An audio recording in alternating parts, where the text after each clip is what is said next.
Est-ce que quelqu'un peut acclamer royalement à la hauteur, à la grandeur de cette présence de Dieu qui nous fait tellement beaucoup de bien? Tu m'inquiètes sincèrement parce qu'après de tels moments, à un moment on n'a même pas envie de faire autre chose, on veut rester longtemps. Et puis on comprend pourquoi Pierre pouvait dire: Seigneur, construisons des tentes ici. J'aime bien cette église, la manière d'adorer, la manière de... la soif que je sens. Je me dis, quand on est dans la présence de Dieu, c'est pas pour se regarder, c'est pour rencontrer Dieu. On ne peut pas sortir tel qu'on y est venu. Des moments pareils, des moments de gloire, des moments de sainteté. J'ai appris qu'on grandit dans la présence de Dieu. Plus on s'approche de Dieu, plus Dieu devient précis dans ta vie. Plus on met l'offrande sur l'autel, plus on crée les canaux du passage de la gloire dans la vie. Si quelqu'un a compris, peut acclamer pour dire à Dieu merci parce que c'est le dernier virage. Merci parce que dans 2 mois, nous allons clôturer l'année. Tes acclamations doivent dire à Dieu: bientôt sont les 40 jours qui commencent. Je suis en train de me préparer. Je suis en train de voir la gloire qui m'attend. Je suis en train de voir des victoires que je vais remporter. Pendant même que tu acclames, je sens la mort s'éloigner. Même quand un accident pouvait venir, rien que par la manière d'imposer l'autorité de Dieu, la Bible dit qu'il siège au milieu des louanges et d'adoration de son peuple. Il le sent. La rétribution est entre ses mains. La domination repose sur ses épaules. Il vient et dit un mot et la chose arrive. Tel il est, tel nous sommes. Il a accepté de partager avec nous la nature. Alléluia. Amen. Gloire au Seigneur. Sous cette atmosphère, nous prenons nos Bibles et très rapidement nous allons lire. Nous sommes debout, nous allons lire la parole de Dieu. Luc chapitre 4, je vais lire le premier verset. Voilà, jusqu'au verset 13. Jésus, rempli du Saint-Esprit, revint du Jourdain et il fut conduit par l'Esprit dans le désert, où il fut tenté par le diable pendant 40 jours. Il ne mangea rien durant ces jours-là, et après qu'ils furent écoulés, il eut faim. Le verset 3. Le diable lui dit, citation: si tu es fils de Dieu, ordonne à cette pierre qu'elle devienne du pain. Jésus lui répondit, citation des citations: il est écrit, l'homme ne vivra pas de pain seulement. L'homme ne vivra pas de pain seulement. Le verset 5. Le diable l'ayant élevé, lui montra en un instant tout le royaume de la terre et lui dit: je te donnerai toute cette puissance et la gloire de ces royaumes, car elle m'a été donnée, et je la donne à qui je veux. Si donc tu te prosternes devant moi, elle sera toute à toi. Jésus lui répondit, il est écrit, tu adoreras le Seigneur ton Dieu, et tu le serviras lui seul. Le diable le conduisit encore à Jérusalem, le plaça sur les hauts du temple et lui dit, citation, si tu es fils de Dieu, jette-toi d'ici en bas, car il est écrit, il donnera des ordres à des anges à ton sujet, afin qu'ils te gardent, et ils te porteront sur les mains, de peur que ton pied ne heurte contre une pierre. Fin de citation. Jésus lui répondit, il est dit, tu ne tenteras pas le Seigneur ton Dieu. Le verset 13 qui va clôturer la péricope. Après l'avoir tenté de toutes ses manières, le diable s'éloigna de lui jusqu'à un moment favorable. Parole du Seigneur. Amen. Voilà, nous bénissons le Seigneur pour ce premier dimanche du mois de novembre. Comme vous le savez, c'est un dimanche qui nous introduit à la fois dans les mois où nous passons des très bons moments comme il en est le cas. Des moments de prière, des moments d'écouter la parole de Dieu, des moments d'orientation surtout, mais aussi d'affectation de la grâce de Dieu. La particularité de ces mois est qu'il nous introduit déjà au dernier virage de l'année. Donc nous sommes en train de nous préparer pour les 40 jours de prière.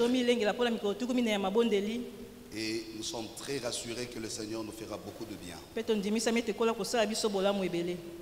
Je remercie les conseils paroissial de m'associer à ce travail aujourd'hui. Et au révérend docteur Kawata Daniel. La manifestation de Christ en nous, tel il est, tel nous sommes. Dans mon esprit, je vais faire suite à ce qui a été dit les dimanches où j'étais de passage à l'ISC. Je voudrais rappeler quelques notions de base liées à ce thème. Ce qui fait que je vais donner une introduction. Après, dans les développements, nous allons donner 3, j'aime bien dire, vérités spirituelles. Et après, nous allons arriver à une conclusion de notre message. À l'introduction, nous disons le thème qui frappe ici, c'est la manifestation de Christ. Et on rajoute tel il est, tel nous sommes. L'idée principale est de nous montrer de quelle manière Dieu existe et se révèle. Et quels seraient les liens par lesquels nous pouvons nous identifier à lui. Tout en rappelant que c'est Dieu qui existe, n'existe que dans une dimension dont les cieux des cieux ne peuvent contenir. Donc c'est un Dieu qui est esprit, qui est grand, incontenable, qu'on ne peut ni situer, ni contrôler, en fait, ni ressembler. Parce que nul ne peut ressembler à Dieu au sens de son existence. Donc ça c'est la première réalité. Même quand nous disons tel il est, tel nous sommes, cela ne veut pas dire que nous voulons être exactement comme Dieu existe. C'est comme ça que j'ai dit la fois passée. Le mystère ici est que chez Dieu, l'existence et l'essence coïncident.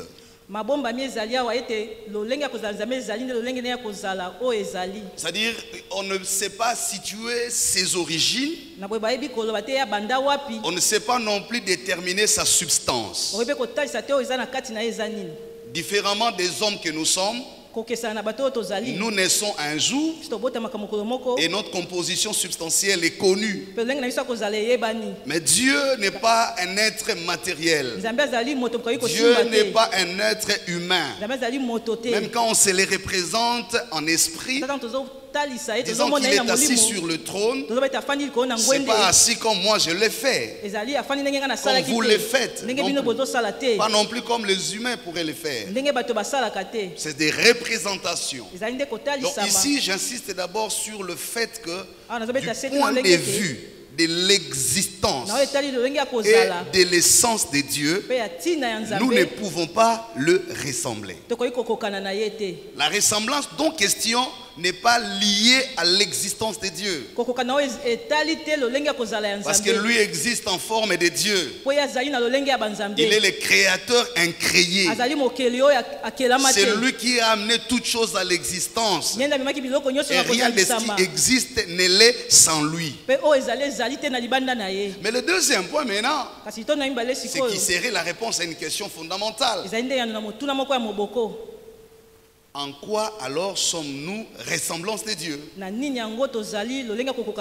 C'est là qu'intervient le sens de la manifestation de Christ. Et nous voyons comment les corpus pauliniens, ça dit Paul dans ses différentes épîtres, revient sur la théorie de la manifestation physique du Christ. J'avais donné référence à Philippiens chapitre 2, le verset 6, où Paul montre, la Bible montre clairement de quelle manière Dieu se manifestait. Il dit lui qui était égal au Père. C'est-à-dire du point de vue de son existence, Jésus est Dieu autant que le Créateur.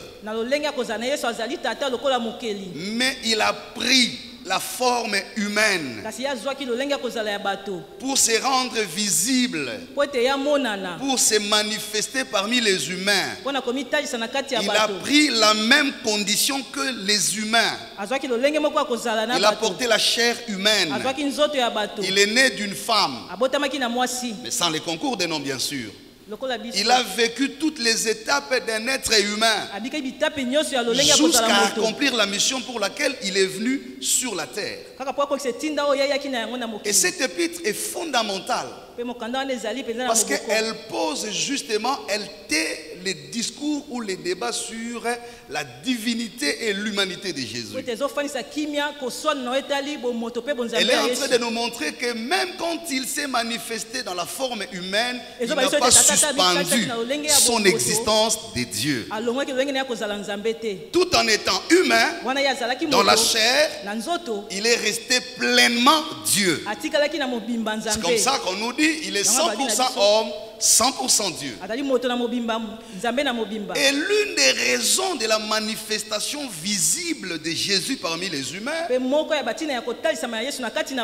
de nous donner les éléments d'identification, les éléments de ressemblance par lesquels nous pouvons nous dire il est le premier-né de toute la création et nous sommes cohéritiers avec lui.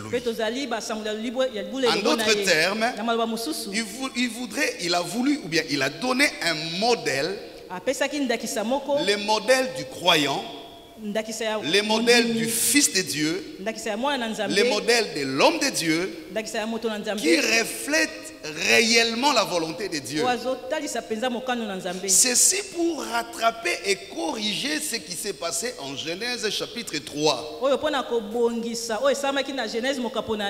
Et là vous trouvez l'épisode de la cosmogénèse où Adam, dans ses récits, est tombé suite à la tentation du diable. Et là vous vous rendez compte, et là je suis en train déjà de relier cette péricope au texte de Genèse chapitre 3. Parce qu'au chapitre 3 de Genèse, Dieu montre comment les intentions ou les plans initiaux étaient établis sur l'homme. Et comment l'homme a vécu dans le jardin d'Éden. Et comment le diable est venu déranger le plan de Dieu pour l'homme et sur l'humanité. Et nous connaissons ces textes, comment Adam et Ève sont tombés. Et qu'est-ce qui s'est passé en Genèse? C'est que Dieu a sorti l'homme du jardin, ce qui s'avère se présenter comme un échec d'un plan initial. Techniquement, on dit la perte du statut ontologique de l'homme. Il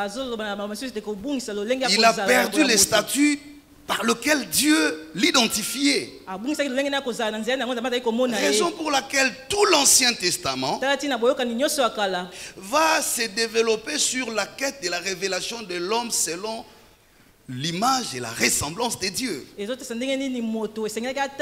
Parce que ce que l'homme a perdu dans le jardin d'Éden, c'est justement ce qui a été dit en Genèse chapitre 1, le verset 27. 26 et 27. Parce que Dieu, en créant l'homme, différemment des autres créatures, il dira: créons l'homme à notre image et selon notre ressemblance. Dieu de rajouter afin qu'il domine. Donc la ressemblance et l'image dont question a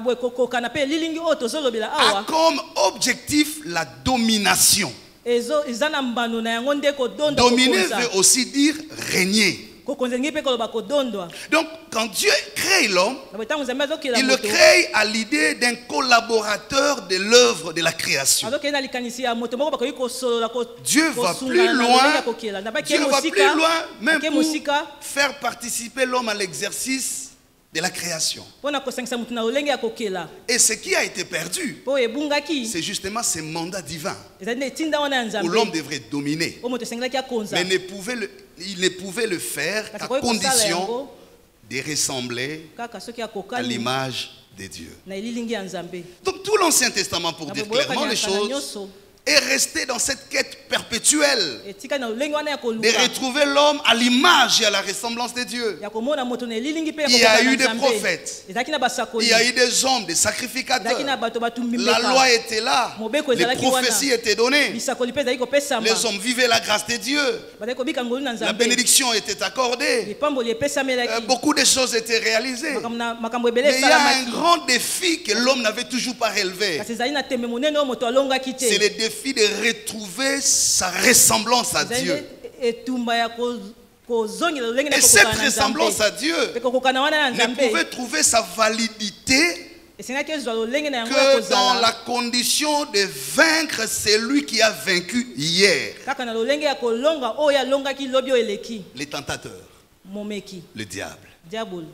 Aucun homme de la Bible n'a su affronter le diable et le vaincre. Même ce qui s'est révélé puissant, à l'instar de Moïse, nous avons vu comment cet homme a été patient. Il a fait un parcours de 40 ans dans le désert. Il a surmonté, il a survécu, il a supporté des choses. Mais un jour, il a épuisé sa patience. À cause des murmures, à cause des intentions du peuple, Dieu lui dira, parle au rocher. Mais la colère l'a géré. Au lieu de parler, il a frappé par 2 fois. Et Dieu dira, tu ne m'as pas sanctifié. Tu ne verras plus Canaan. Et c'était triste. Nous avons vu des hommes tels que Élie, que Dieu a utilisé puissamment, qui pouvaient suspendre et modifier la saison. Quelqu'un qui dit il n'y aura ni pluie ni rosée, sinon à ma déclaration. Cet homme pouvait même appeler le feu du ciel. Mais un jour, face à la menace, à la tentation de Jézabel cette fois-là, il dira, j'ai tout donné, j'ai vidé mes ailes. En d'autres termes, je n'ai plus rien à donner. Et c'est comme ça que Dieu l'a retiré de la course. Donc vous comprenez que toutes les grandes figures, je peux commencer par Abraham, le père de la foi.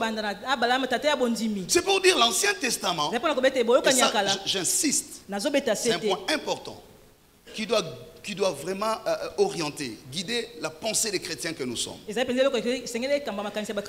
La mission de la croix de Jésus n'est pas venue pour accomplir des bénédictions matérielles à nous. Parce qu'avant la croix, la bénédiction matérielle s'est donnée. Avant la croix, les miracles sur la résurrection des morts s'est opéré. Avant la croix, les hommes ont pu marcher sur l'eau. Avant la croix, les gens ont mangé la nourriture spirituelle qui descendait du ciel. Mais si toutes ces choses étaient déjà passées avant Jésus, quel est le sens que nous accordons à la croix? Si ce n'est que pour nous donner ce que Moïse, Élie et les autres ont déjà donné. C'est comme ça que les Juifs ont eu des difficultés à situer Jésus. Dire qu'il est rabbin n'est pas nouveau chez les Juifs parce qu'il y a plusieurs rabbins. Pour dire qu'il a multiplié le pain, on vous rappellera que Moïse en a fait descendre du ciel. Qu'est-ce que Jésus faisait qui devrait l'identifier différemment des autres? Et en quoi devrions-nous le ressembler? Voilà la pensée que nous avons eu tout au long de cette année, enfin, que nous aurons d'ailleurs à insister pour l'année prochaine. J'ai pris cette responsabilité pour essayer de préciser certaines choses. Je ne suis pas en train de penser et de dire que nous n'allons pas demander la bénédiction, le miracle. Non, c'est parce que j'ai dit. Mais je voudrais donner le fondement de notre foi chrétienne et le lien intrinsèque par lequel nous sommes identifiés en tant que ressemblance et image de Dieu. Voilà pourquoi je suis revenu dans ce texte des évangiles. Au regard de tout ce que je viens de dire précédemment, Jésus avait une noble mission de vider les litiges laissés par Adam. Jésus avait une noble mission de clôturer l'aventure commencée par le serpent. Jésus avait une noble mission de réhabiliter les statuts ontologiques de l'homme. Jésus avait la mission de remettre l'homme sur la surface de l'histoire pour qu'à partir de là, le diable regarde et l'homme lui-même se considère différemment. Et que le ciel aussi regarde l'homme différemment. Voilà pourquoi Luc, je reviens dans le texte, parle de la tentation de Jésus. C'est un texte riche. Pourquoi cette tentation? Quand vous lisez cet évangile de Luc, vous trouvez que cet épisode intervient entre deux événements importants. Le premier événement, c'est le baptême public de Jésus. Le deuxième événement, c'est le début du ministère public de Jésus. Retenez bien, j'explique rapidement le contexte historique. Parce que Jésus est né, Jésus a grandi, mais sa manifestation n'était pas encore perçue de la même manière dans la société. Il y avait encore des doutes, des hésitations, des discussions autour de son identité. Il attendait les moments favorables de sa manifestation pour montrer réellement qu'il est l'image et la ressemblance visible de Dieu. Et c'est après le baptême. Pourquoi le baptême? Parce que le baptême fut le moment où Jésus a... En fait, c'est le moment où Jésus a été officiellement investi du pouvoir. Et vous connaissez le texte quand il sort des eaux. Jean le Baptiste rend témoignage qu'il est lui l'agneau de Dieu. Mais après le baptême, qui était l'investiture de son pouvoir, ou du début de son ministère, il y avait cette tentation qui intervient. Donc la tentation intervient entre l'investiture et le début du ministère public. Quand j'analyse ce texte, je me dis, mais Seigneur, quel mystère se cache ici? Pourquoi cette tentation vient simplement en ces moments? Parce que Dieu savait. Ce que Jésus était supposé faire devrait passer au crible, au test, à la vérification. C'est là qui me conduit à mon deuxième point. Je vais donner les 3 vérifications que le diable fait dans nos vies. Les 3 vérifications du diable. Il essaie de vérifier 3 choses pour attester que tu es réellement à l'image de Dieu. Pour qu'il soit convaincu tel Dieu est, tel tu es. Si ce test-là passe dans ta vie et que tu ne réussis pas, ça met quand même en doute la certification de l'identité. Et Jésus ne pouvait pas échapper à cela.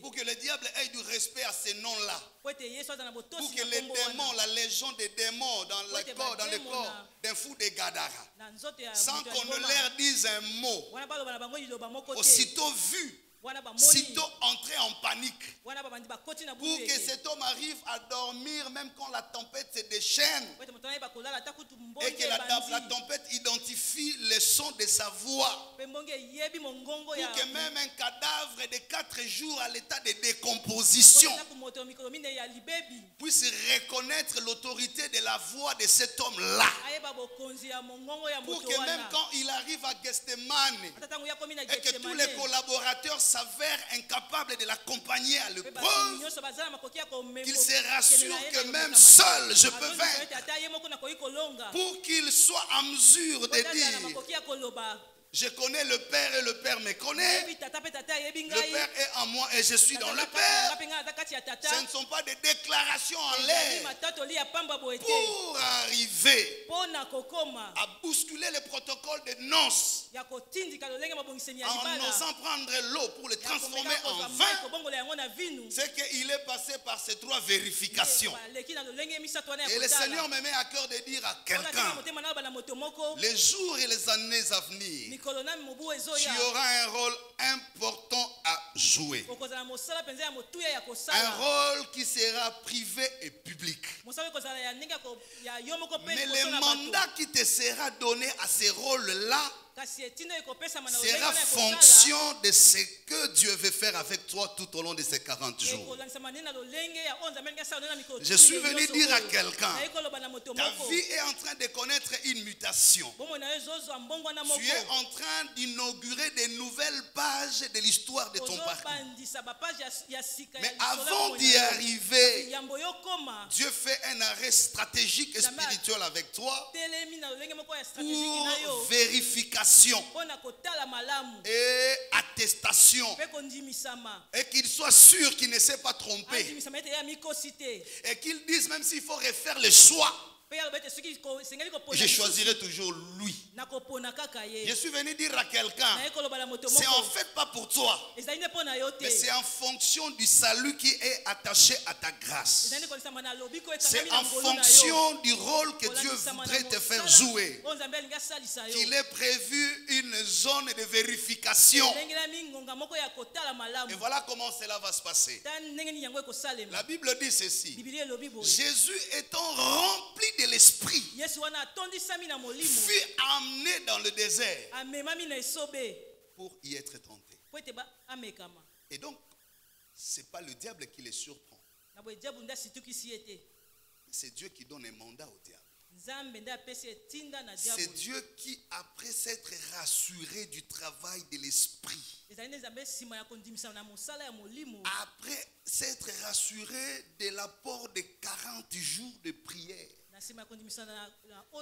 la Bible dit Jésus a prié pendant 40 jours, conscient de ce que 40 jours peut apporter dans la vie d'un chrétien,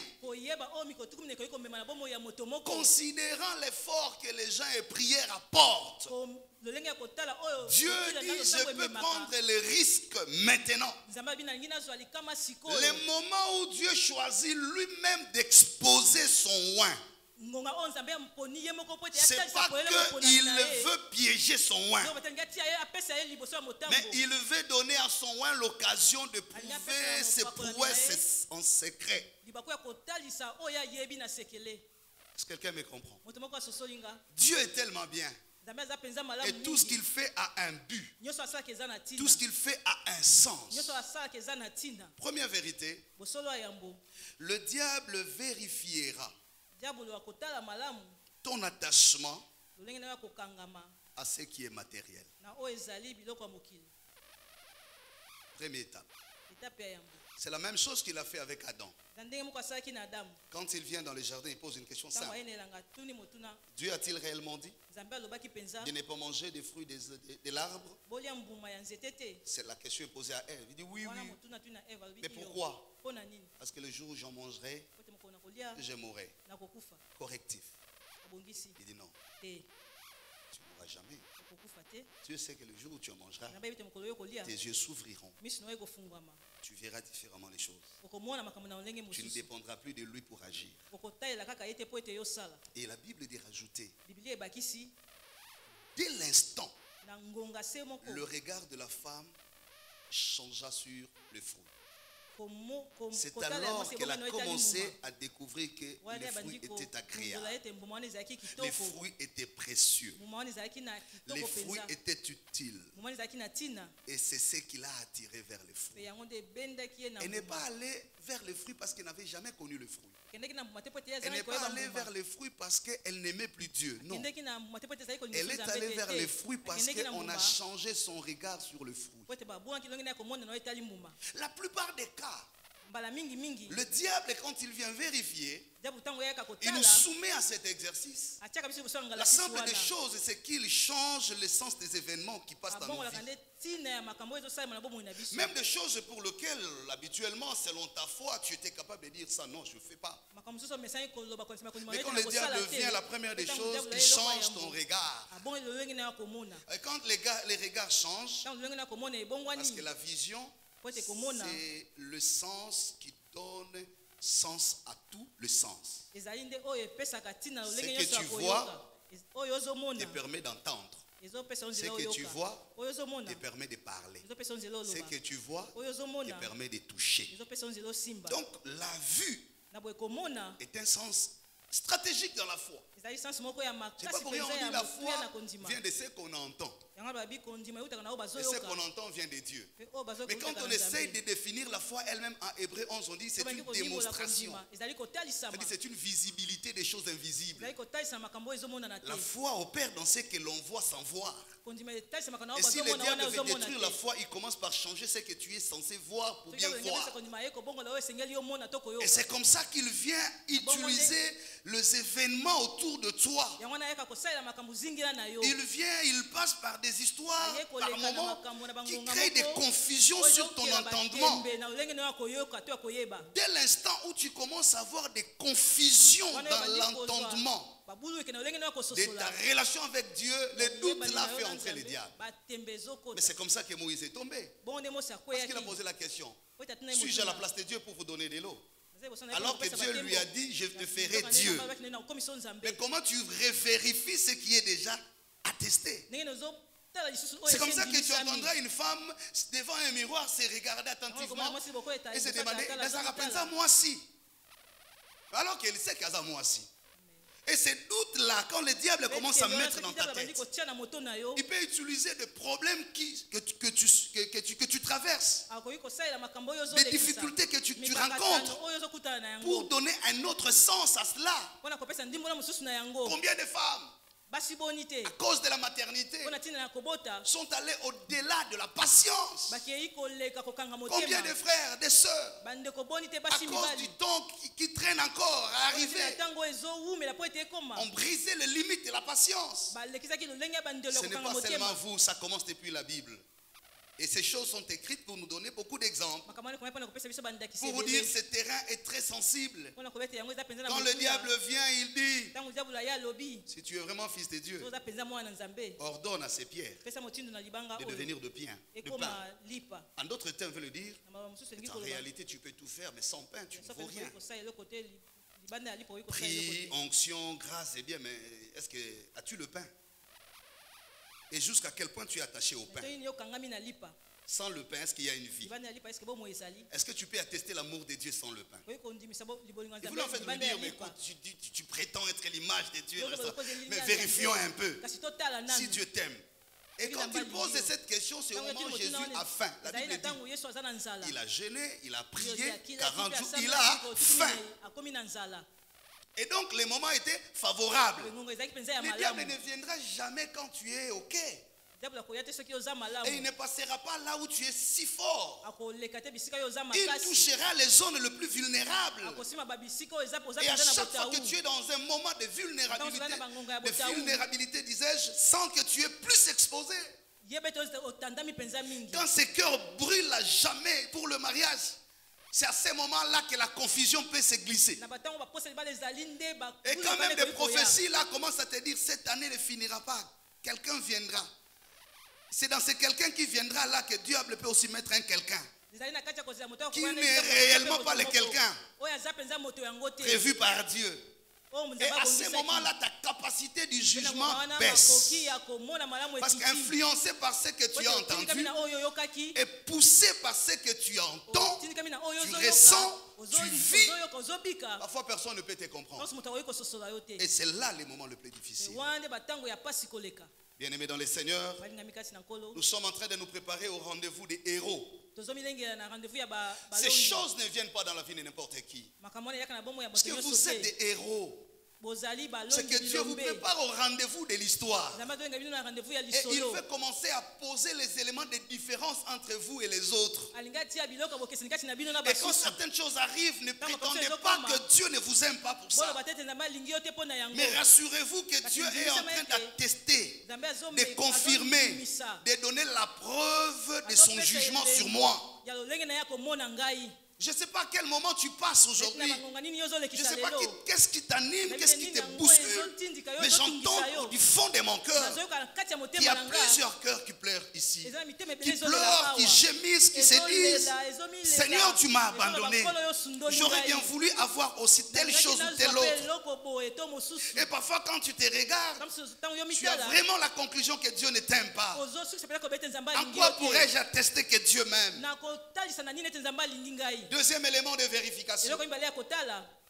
Il vient, il pose la même question. Quand il a senti la résistance,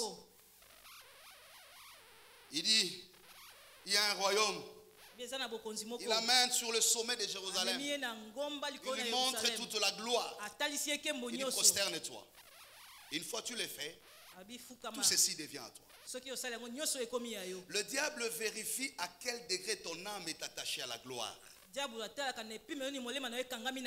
quel degré tu es attaché à la gloire? Et qu'est-ce que la gloire est capable de pousser dans ta vie? Pour la gloire, l'élévation, la bénédiction, le pouvoir. Beaucoup ont vendu leur âme. Et ça atteint même l'église. On voit même des hommes de Dieu, des femmes de Dieu. Parce qu'il faut avoir une grande église. Parce qu'il faut avoir un grand nom. Parce qu'il faut circuler le monde entier. Certains se sont laissés entraîner dans la magie, dans de pratiques occultes, simplement parce qu'on veut s'identifier. Combien ont commencé avec Dieu et sont arrivés là où ils sont par la grâce de Dieu. Mais pour se maintenir longtemps, ils ont quitté Dieu pour faire recours à d'autres forces. Bon, aujourd'hui, je n'ai pas besoin de vos amens. Combien sommes-nous troublés devant la gloire? Ça change tout. Comportement, mentalité, civilisation, foi. On perd tout. On oublie qu'aujourd'hui, si on vous regarde, c'est parce que Dieu vous a amené là. Qu'est-ce que celui-là peut vous donner de plus que Dieu vous a donné pour arriver là où vous êtes arrivé? Dieu croyait en vous quand personne ne vous connaissait. Qu'est-ce que la foi et l'appui de ces hommes va ajouter à l'appui de Dieu? Parce qu'on veut convaincre. Parce qu'on veut avoir tout le monde avec lui. On oublie que ce qu'on est devenu, ce n'est que par la grâce de Dieu. Pendant que ni ton père ni ta mère ne pensaient même pas, ne croyaient même pas. Toi-même, tu ne croyais pas en toi-même. Mais Dieu croyait en toi. Il t'a pris comme une jeune cime. Il t'a forgé. Il t'a protégé.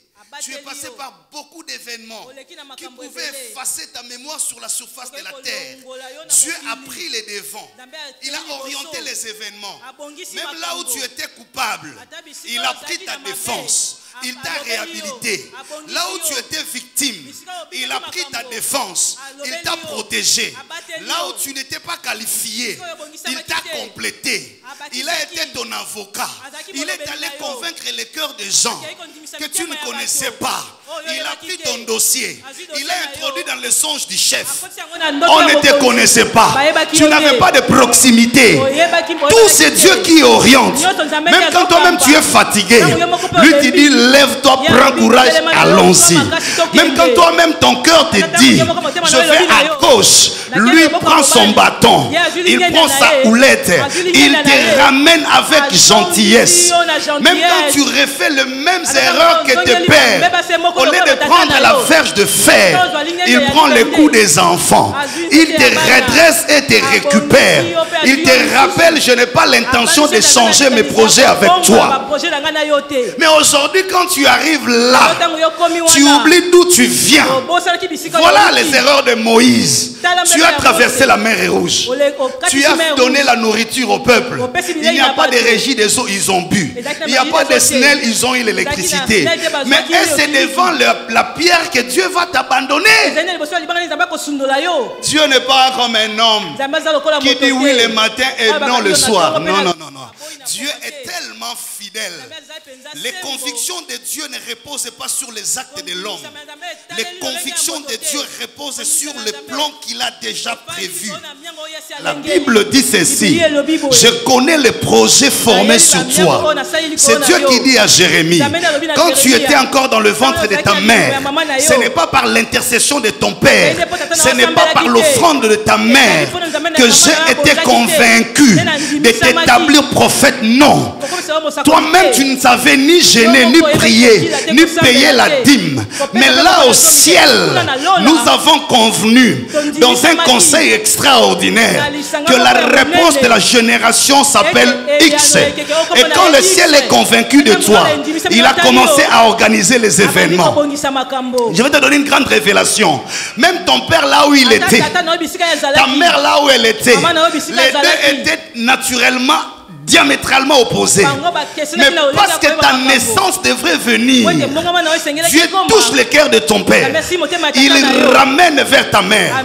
Je vais même dire à quelqu'un, en réalité les autres membres de la famille sont venus accompagner. La naissance attendue dans la maison de ton père, c'est ta naissance. Raison pour laquelle Anne avait 5 enfants.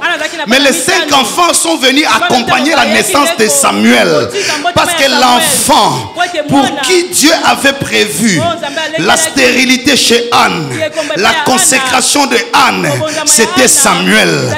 Parce que Samuel était l'exaucement du sacerdoce. Samuel était le début du redressement de l'histoire. Samuel était la porte par laquelle la révélation est rentrée en Israël.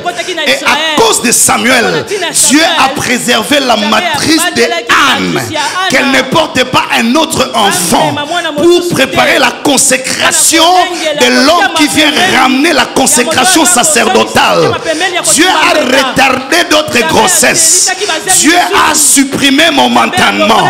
Et quand Samuel est venu, Dieu a autorisé les autres naissances. Donc dans le schéma de Dieu, si Anne s'est trouvée la femme d'Elkana, c'est seulement parce que Samuel devrait venir. Je prophétise sur quelqu'un. La seule naissance que la maison de ton père attendait, c'est ta naissance. Je vois des gens de la nature de David, fils d'Isaïe. Isaïe avait 8 enfants. Il a fait beaucoup de naissances. Mais la naissance qui a orienté l'onction vers la maison d'Isaïe, c'est la naissance de David. Shama était là. Abinadab était là. Eliab était là. Je vais dire à quelqu'un, ils seront là.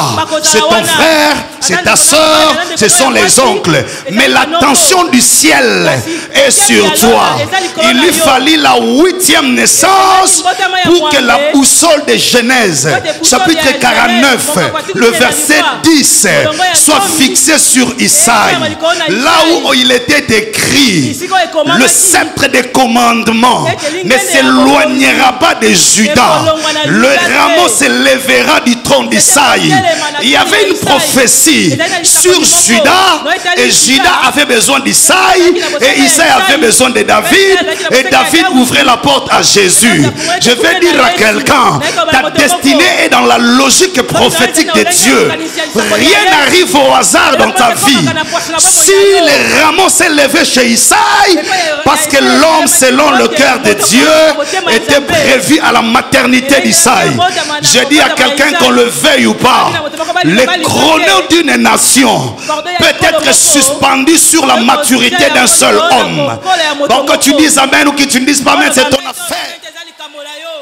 Tous les chronos étaient tournés vers la maison d'Isaïe.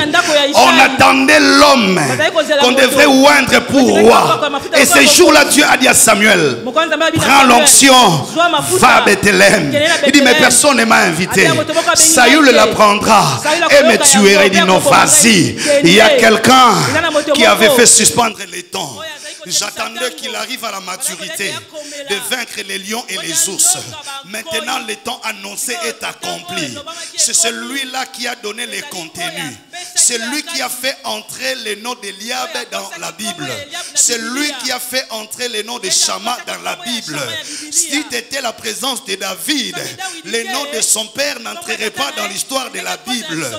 Je suis venu dire à quelqu'un, c'est toi, et je prie que tu ouvres les yeux spirituels.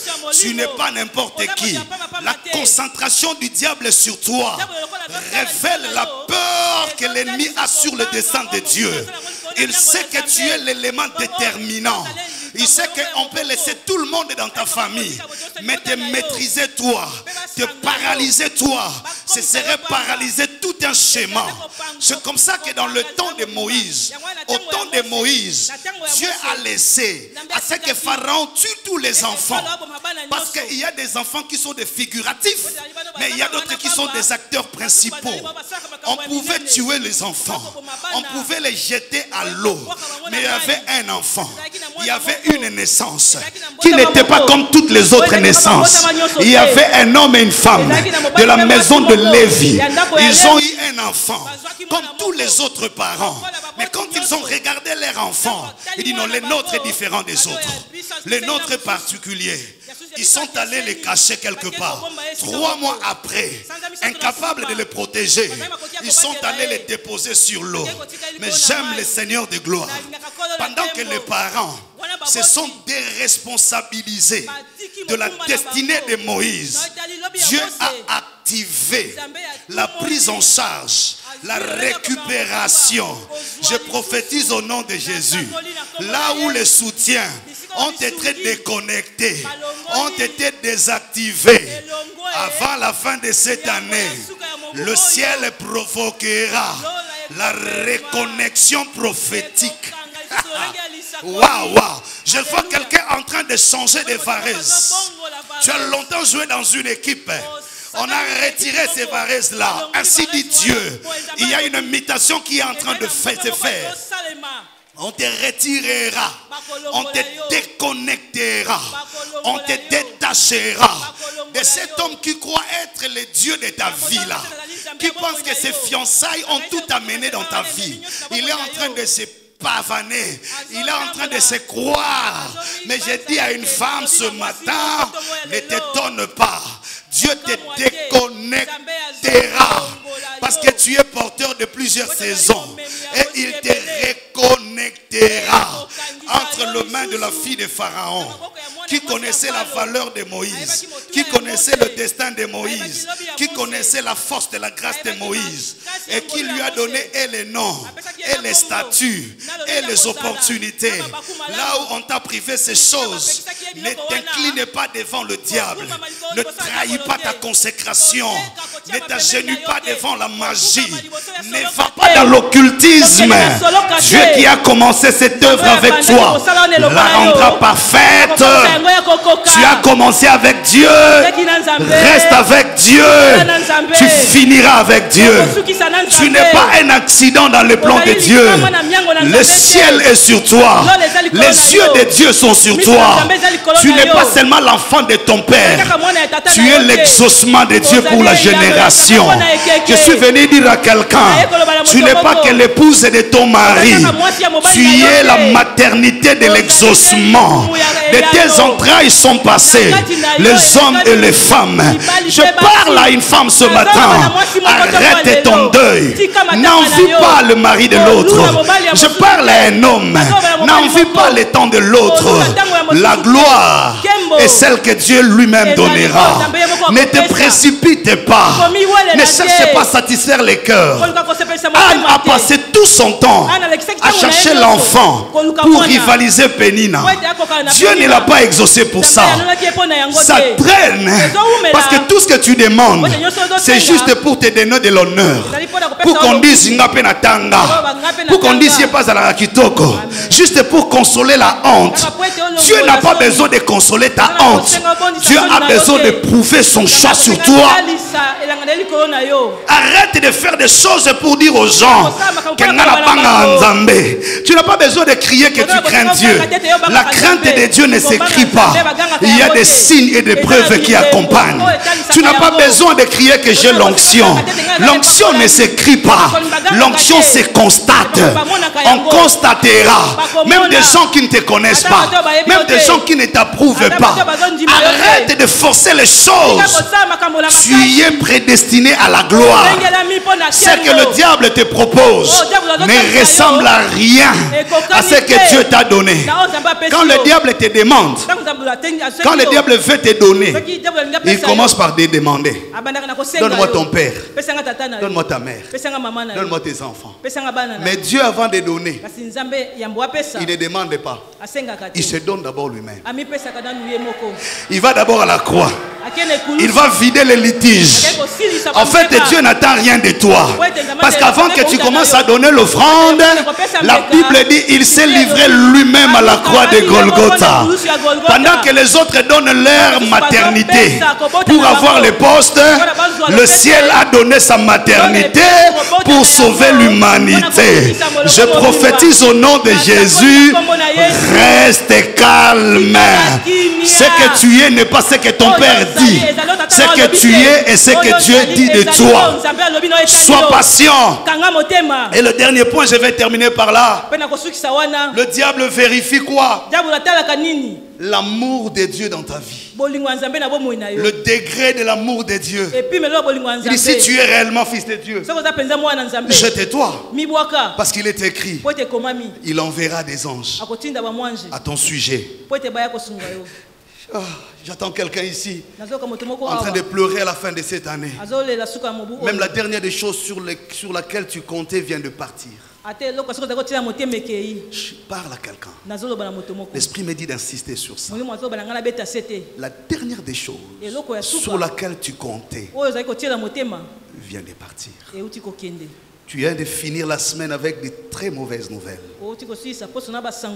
Même à quelques minutes avant de venir au culte, tu t'es posé encore des questions. Il y a quelqu'un ici qui est passé par plusieurs rejets et qui commence à vérifier lui-même l'amour de Dieu dans sa vie. On t'a dit jette-toi parce qu'il est écrit qu'il enverra des anges. J'entends quelqu'un dans son âme se questionner jusqu'où Dieu m'aime.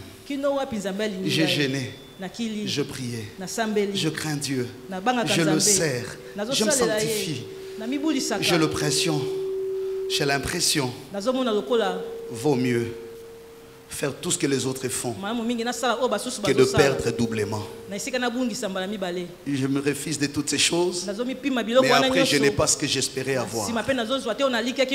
J'entends quelqu'un dire ces choses. Tu viens de perdre un être cher. Il y a des événements qui manquent d'explication.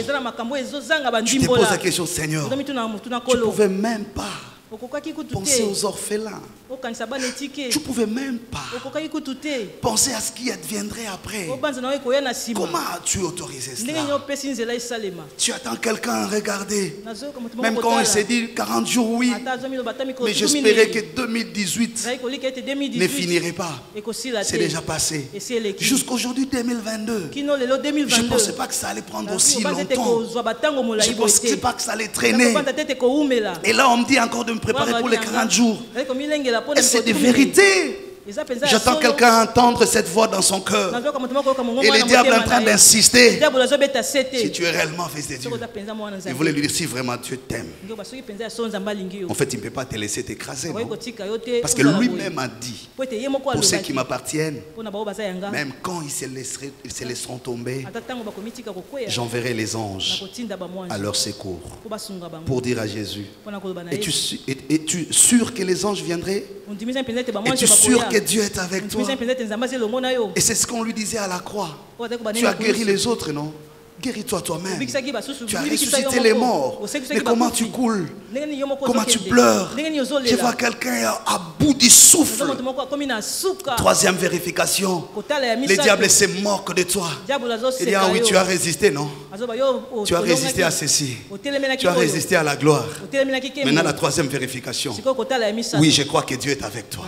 Oui, je crois que tu crains Dieu. Maintenant, où sont les preuves? Jette-toi, non? Comment tes fiançailles échouent? Comment autant d'années dans le mariage sans enfant?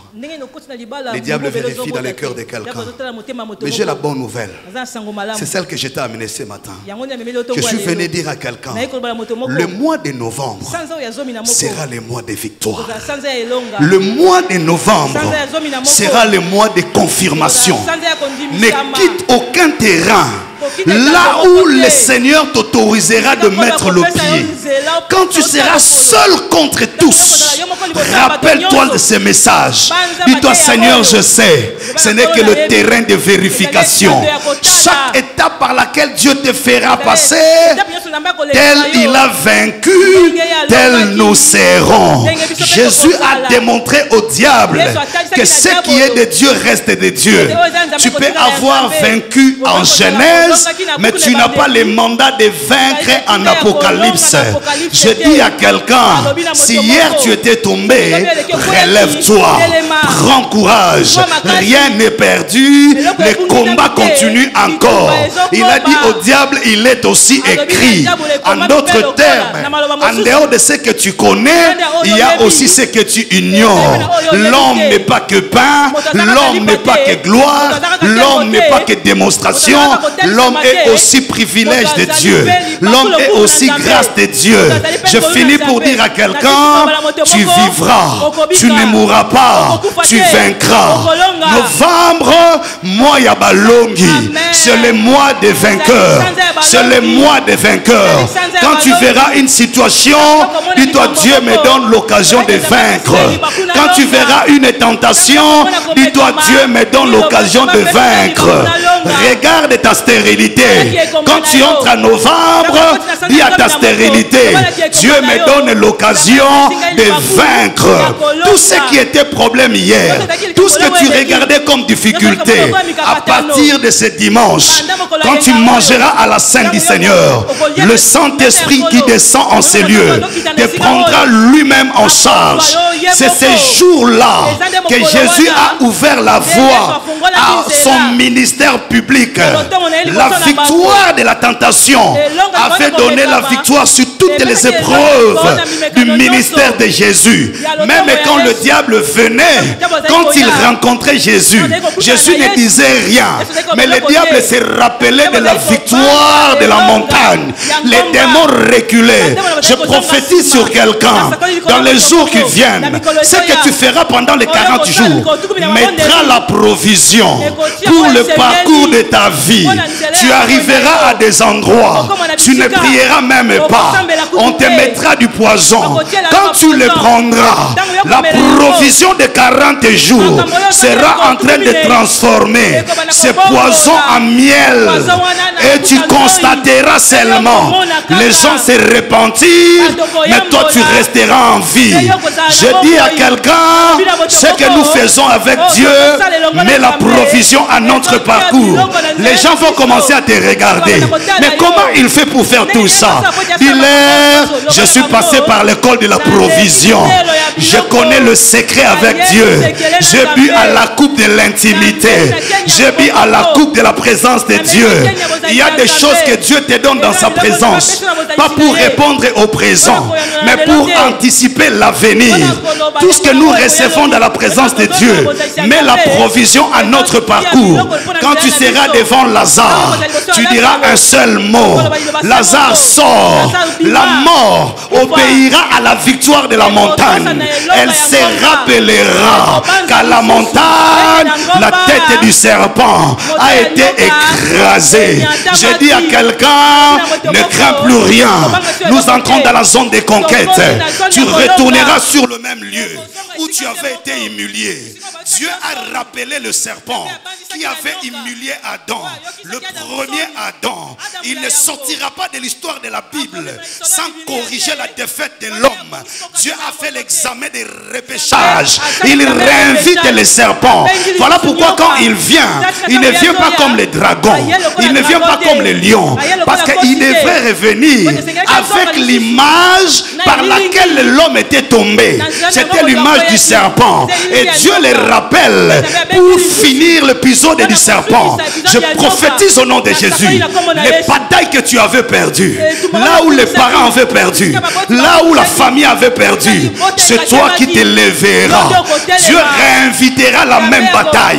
La bataille d'Armageddon. Je suis en train de dire à quelqu'un, quand tu verras le même combat qu'a subi ton père, qu'a subi ta mère, revenir dans ta vie, c'est que Dieu te donne l'occasion de vider les litiges de la famille. Je vais dire à quelqu'un, là où les parents ont échoué, c'est pourquoi tu grandis dans la pauvreté. Parce que la famille est pauvre.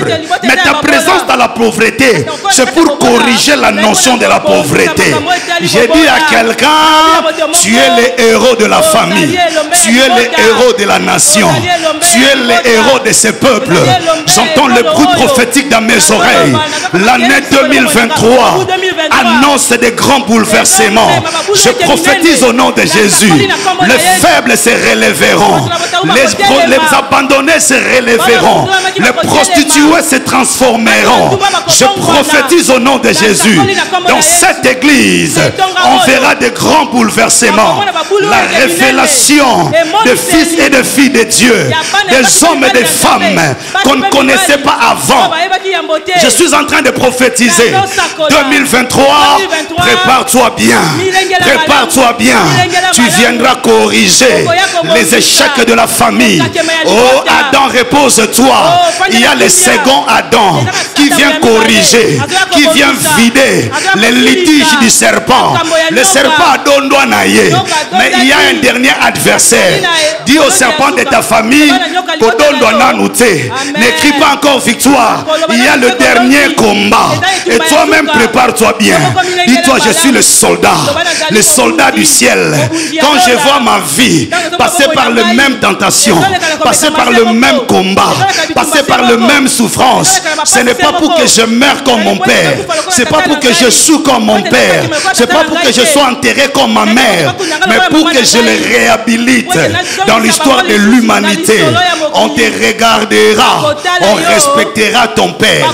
On te regardera, on respectera ton parcours. On te regardera, on bénira ton pasteur.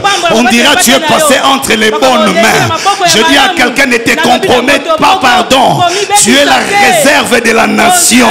Ne lâche pas prise s'il te plaît. Nous tous là, nous dépendons de toi. Écoute bien, tu es la solution de la génération. Quand nous te regardons, nous tremblons. Sur toi repose l'alliance. Sur toi repose la grâce. Sur toi repose le pouvoir de Dieu. Même quand il est arrivé des occasions où tu devrais mourir, le ciel a pris la responsabilité. Parce que tu es la provision. Maman, tu ne mourras pas. Tu es le parapluie de tes enfants. C'est sous les ailes de ta grâce que tes enfants se protègent. C'est pourquoi à ta malade, Ce sont tes genoux qui protègent ces enfants-là. Ne crains rien, maman. Ce sont tes ailes qui protègent la famille. Si ton mari l'a réussi, ce n'est pas par ses diplômes, ce n'est pas par ses relations, parce qu'il y a une femme d'alliance dans sa maison. Il y a une femme qui fait entrer Dieu dans la maison. Je prophétise au nom de Jésus. Ainsi dit l'Éternel, il se lèvera une nouvelle race, des hommes et des femmes qui feront entrer Dieu dans l'histoire. Nous tous nous dirons enfin, nous avons été consolés. Le Congo dira enfin, il n'y aura plus génocide, il n'y aura plus viol de femmes, il n'y aura plus pauvreté. Ainsi a dit Dieu, le germe germera, il se lèvera une faible plante, comme un rejeton qui paraîtra d'une terre non indiquée, d'une terre non identifiée. Elle sortira ses racines, elle deviendra un arbre sur le sommet des collines, et c'est sur l'ombre de cet arbre que prendra fin le cycle de la violence. Ainsi dit Dieu, je prophétise au nom de Jésus, ça ne sera ni de l'Orient ni de l'Occident que ces choses viendront. Le ciel est déjà ouvert, la grâce est répandue, et j'attire l'attention de cette église. Il y a une sélection divine sur cette assemblée. Il y a des éléments importants ici, il y a des acteurs stratégiques ici. Enlevez vos divergences, sortez de vos considérations, cachez-vous derrière la prophétie et marchez selon l'orientation de Dieu. Le Congo se relèvera. On ne parlera plus de violation, on ne parlera plus d'agression. Oui, ce temps est en train de venir. Ainsi dit l'Éternel, nous aurons la victoire sur le serpent. Nous finirons par écraser sa tête. Ce qui nous a fait tomber hier, nous mettrons fin à ces choses-là. Ce qui nous a fait humilier hier, nous les corrigerons. Parce que tu as dit amen à cette parole. Le Dieu de qui je suis serviteur, le Dieu qui m'a mandaté, sois derrière sa parole dans ta vie. Quand tu sortiras de ces lieux, la tournure de ta vie changera, la vitesse de ton parcours changera. Je vois des gens que Dieu attire sur ta trajectoire. Je prophétise au nom de Jésus, c'est le début du commencement. Nous oublierons le deuil de Genèse, nous oublierons l'échec d'Éden, nous entrons dans la victoire de Golgotha. Je dis à quelqu'un, fais passer ton rêve, fais passer ton deuil. Dieu te donne un nouvel habit. Lève-toi. Lève-toi. Sharia Santa. Rabaku Roboshin. Nandaria Karu. Shadarabakuria. Lève-toi et les yeux fermés. Je ne sais pas si vous imaginez la grâce qu'il y a ici. C'est lieu redoutable.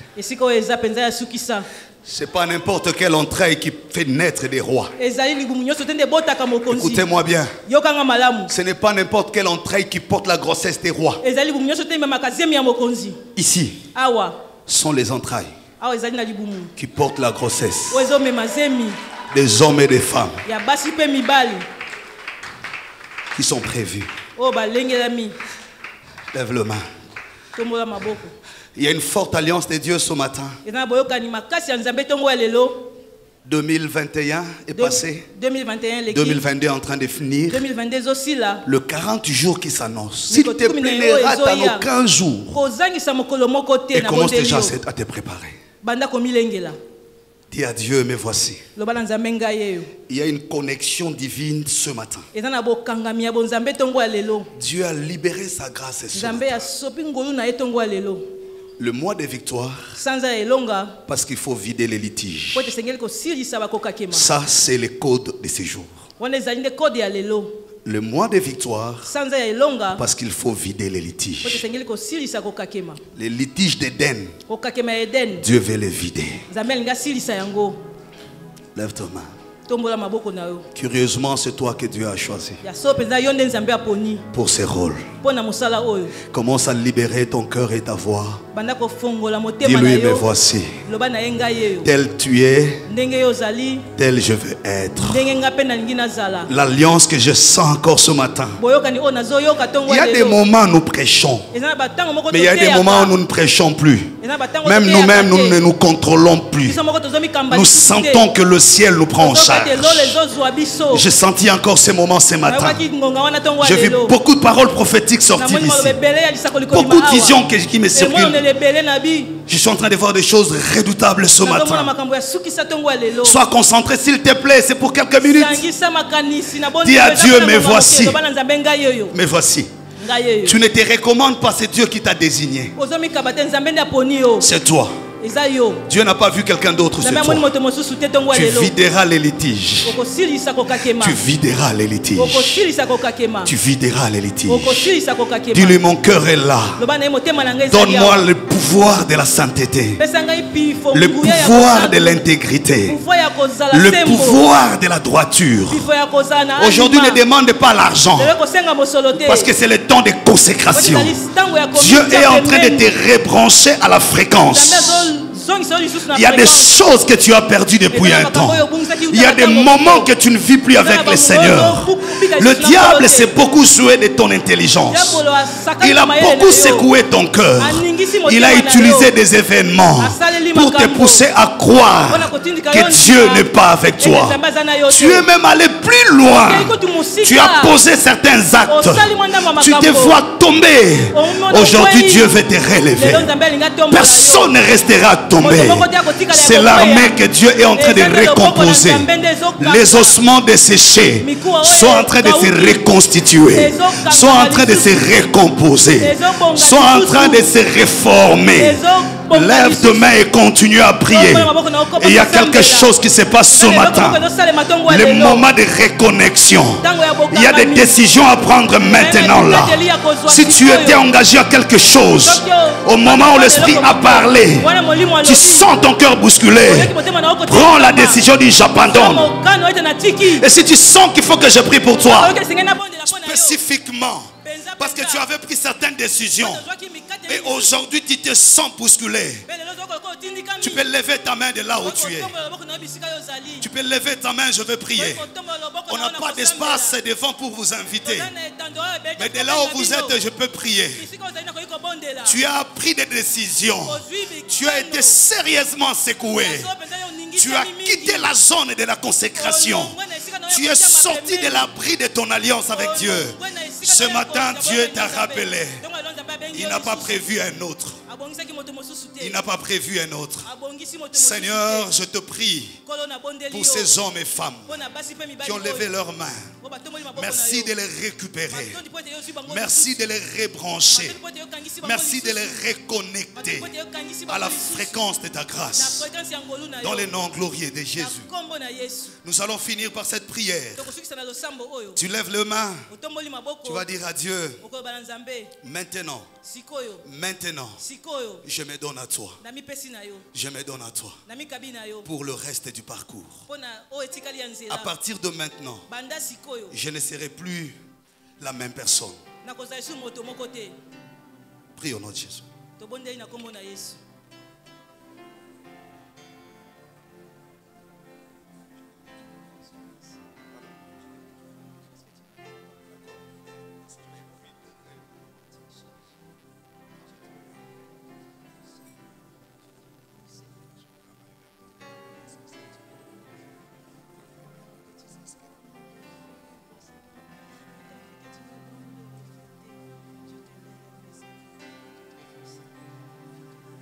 Cette parole que tu as reçue ce matin, elle est pour toi. Il faut la saisir pour qu'elle puisse s'accomplir. Elle va s'accomplir réellement. Parce que Dieu a décidé pour accomplir cela. Cela ne dépend pas de toi, mais cela dépend de Dieu qui a décidé. Reste dans cette connexion Pour que cela se réalise, que la connexion puisse demeurer, afin que l'Esprit de Dieu manifeste sa puissance dans ta vie, qu'il te place là où Dieu a décidé de te placer, pour que tu puisses accomplir le dessein de Dieu. Dieu est fidèle.